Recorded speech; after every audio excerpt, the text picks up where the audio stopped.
Welcome back to what might be the last ever Call of Duty Warzone 1 patch notes video. Today we're going to be discussing the Season 5.5 or the mid-season update for Call of Duty Warzone, soon to be Call of Duty Warzone Caldera. Today we're going to discuss the mid-season update, which is here, and it's actually going to be the final major update for the end of Call of Duty 1. Call of Duty Warzone 1. This is the end of an era. We're going to jump straight into it.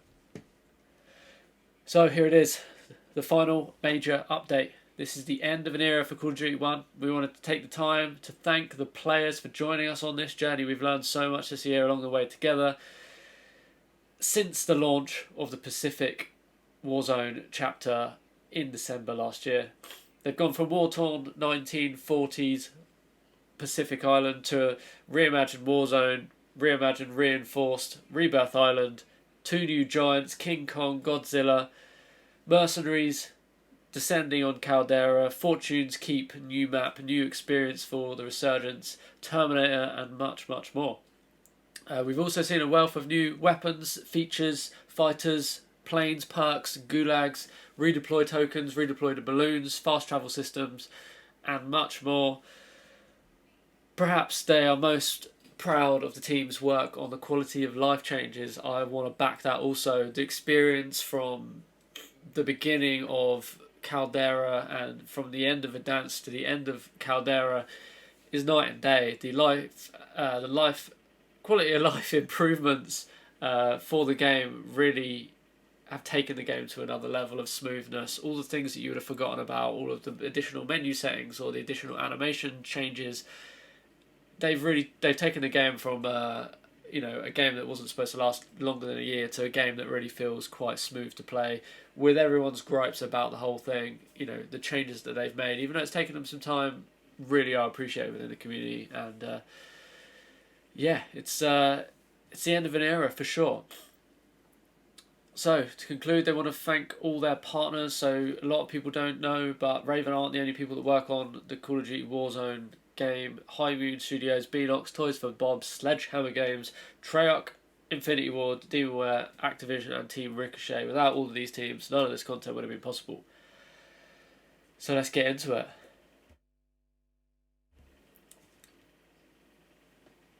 Last stand. Here we go. This is the update. You can see it, you can pause the video. This is what we got. Luckily we are keeping Rebirth Island quads throughout the whole month, and a lot of people will be happy about that. The rest of it, we've got a load of new rotations for different modes, different playlists within the Caldera map, the Fortune's Keep map. Modes, great hit of the year. Playlist rotation is going to be back at once a week, so we won't have this losing Rebirth every day. Plunder will be back every week, or a variant of it. Solos is also improving, and they are going to be doing buyback solos, battle royale solos, and champions of Caldera solos. Fortune's Keep and Rebirth Island will also always have a solos map available. There's going to be greatest hits LTM, which is going to feature Rebirth, Blood Money, and Payload, Caldera Iron Trials, Resurgence, Plunder, Mini Royale, Sticks and Stones, Battle Royale, Buybacks, and Champions of Caldera, and Clash. CDL Fortune's Keep. So in the roll-up to the CDL Fortune's Keep tournament, they're going to be keeping trios there. They've also removed the AI cash extraction because it doesn't really fit with the competitive rule set. Ongoing issue with private matches. Fortune's Keep is unlikely to ever be available in a private match setting. Caldera Mini Royales, part of the greatest hits playlist. Yep, the Royales will be back. We're going to get a new Resurgence mode on Rebirth called Rebirth Resurgence Supreme, which I think we've seen before. We've seen something similar to it, but it's what the team at Beanox consider the perfect version of the fan favourite Rebirth Resurgence mode with all new rules. So increased tension. The Resurgence countdown timer is a little longer, so basically take a little bit longer to get your teammates back. Slight health increase to the core health, up 50 HP I believe. Getting a new elimination, shows enemy squad locations as a ping on the minimap for a longer period of time, so you get that little ping for longer. Players now have more control over the resurgence timer. Actions will reduce the countdown twice as fast. So if you are going to go for the boxes, make sure you do that to make sure that you get your teammates back quickly, if at all. They've crafted some supreme weapons, and these are the return of ground loot fan favourite weapons, as well as the lowest rarity being epic. Players will also deploy with your iconic and powerful weapons, so no pistols, we'll have weapons off the rip. All weapons will have legendary skins, the most legendary skins that Warzone has to offer, so that's pretty cool. Look forward to dropping into that. We hope this mode will be fun and challenging for everyone, as having a loadout isn't as important as it normally is to win, because you'll have OP weapons off the rip. So, message from Ppsh. With the final Season 5 update comes a new cinematic outro from Ppsh when you land into Warzone. Where's he been, you may ask? Blah blah blah. I'm not interested in the storyline, but you can pause it and read it if you like. Warzone Stories calling card. Growl calling card. PPSH from Black Ops Cold War, I believe. Or is that the DMR 14? That. Big Ppsh. You can earn these in-game. Swap seat snipes. That's pretty insane. Gameplay. Loadouts, cost reduction. So, similar to Titanium Trials, the buy station will now be $500 less per circle. So, this is pretty cool. Community poll voted overwhelmingly that the loadout should reduce as the circles go on. Something I've actually wanted to see for quite some time. So I'm really glad they've done that. Don't play Caldera, but I think it would be really cool to see how that plays out.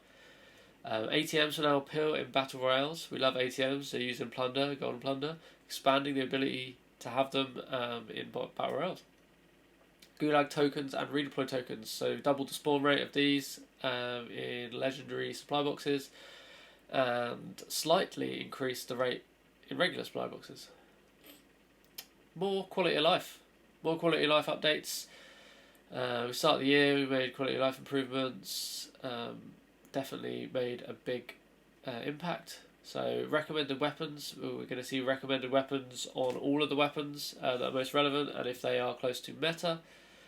Golden keycards in the bunkers, they'll now have a yellow circle highlighted on the attack map, so you can see where they are if they get dropped, I'm assuming.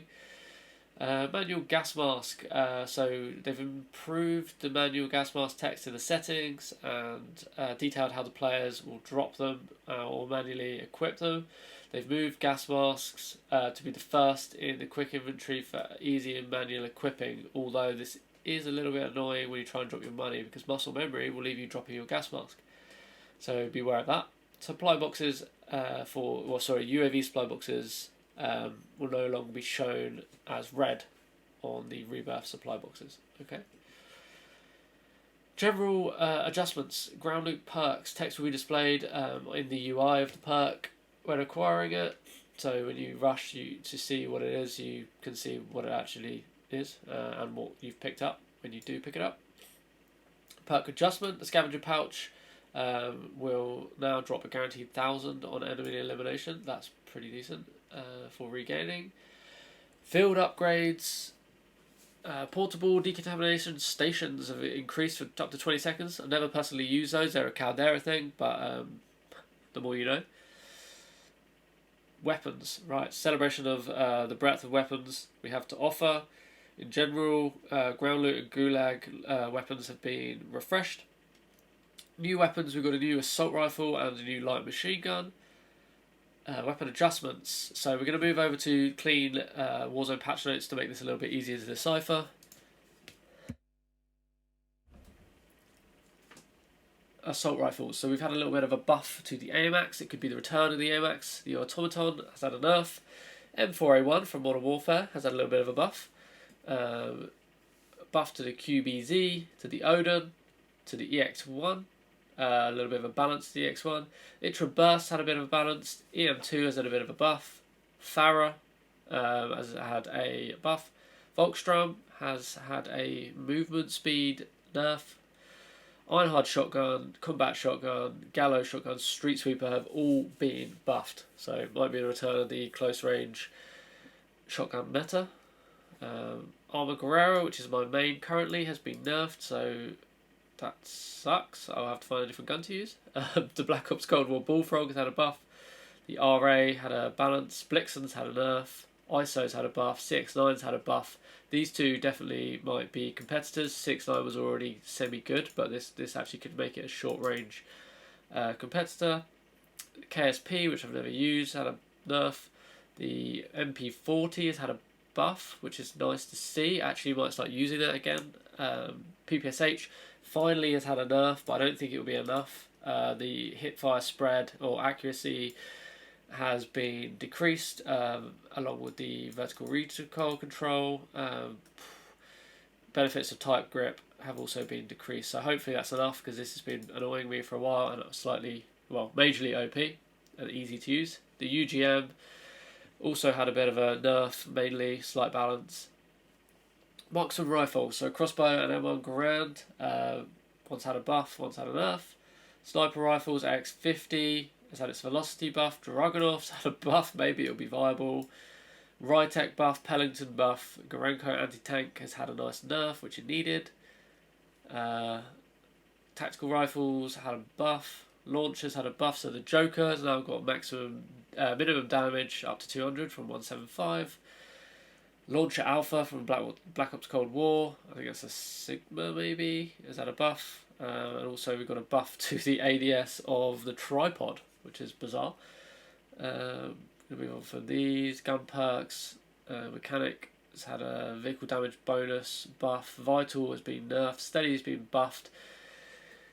And the recoil booster overall has had a hipfire accuracy decrease by 3%. Interesting, because this is a meta attachment, so might see a lot of a switch up to how all these things work. Bug fixes, lots of general bug fixes. You can see all those on the Trello board of known issues. That pretty much wraps it up. It's a fairly standard sort of mid-season patch, nothing too special, no real new content, only new guns. I'm assuming they're focusing their efforts on Modern Warfare 2 and Warzone 2, which we will see very soon, 30 days for Modern Warfare 2. Yeah, this might be the last you see of me for this game, but we will be doing patch notes for all the other games as they come out, so make sure you subscribe, like the video if you found it useful, and let me know what you think of the end of Warzone 1 in the comments. See you in the next one. Peace out.